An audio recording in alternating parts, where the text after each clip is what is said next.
ng bayan, maasahan anumang panahon. Magandang araw po sa ating lahat. Narito na ang latest update sa magiging lagay ng ating panahon ngayon at sa magiging lagay ng panahon sa susunod na 24 oras. Sa kasalukuyan ay southwest monsoon o hanging habagat na lamang ang weather system na nakakaapekto sa ating bansa. At makikita nga natin sa ating satellite animations na may mga makakapal na kaulapan ngayon na bumabalot sa northern Luzon.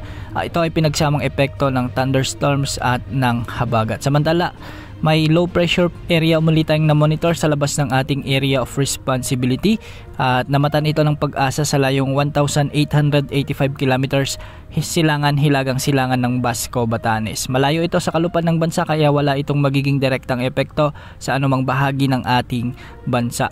Dahil nga sumiiral na southwest monsoon o habagat ay makakaranas ng mga pag-ulan ngayon ang malaking bahagi ng Ilocos Region sa may La Union, Ilocos Sur at Ilocos Norte at sa ilang bahagi ng Pangasinan. May mga pag-ulan din sa Batanes at Babuyan Islands kaya posible ang banta ng mga pagbaha at pagguho ng lupa kung may mga katamtaman at malalakas na pag-ulan.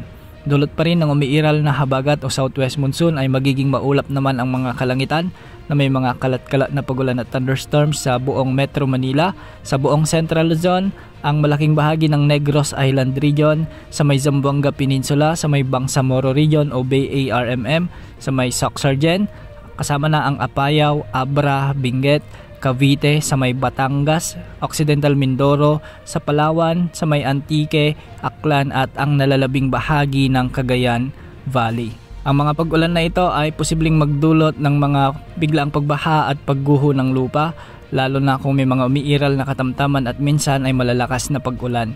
Para naman sa nalalabing bahagi ng ating bansa ay southwest monsoon din ang magdadala ng bahagyang maulap hanggang sa maulap na kalangitan na may mga isolated rain showers and thunderstorms. Kaya hindi rin inaalis ang banta ng mga flash floods at landslides kung may mga umiiral na severe thunderstorms. Para naman sa lagay ng mga pag-alon sa ating karagatan, walang nakataas na gale warning sa anumang baybaying sakop ng bansa, ngunit ang mga pag-alon sa northern at western sections ng northern Luzon ay posibleng umabot hanggang 3.1 meters. Para naman sa mga pag-alon sa nalalabing baybayin ng ating bansa ay posibleng umabot hanggang 2.1 meters. Sa kasalukuyan, wala naman tayong namomonitor na panibagong nagbabantang bagyo na posibleng pumasok o makaapekto sa ating kapuluan sa susunod na 3 hanggang 5 araw.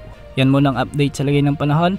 Ito po ang weather update ng bayan, maasahan anumang panahon.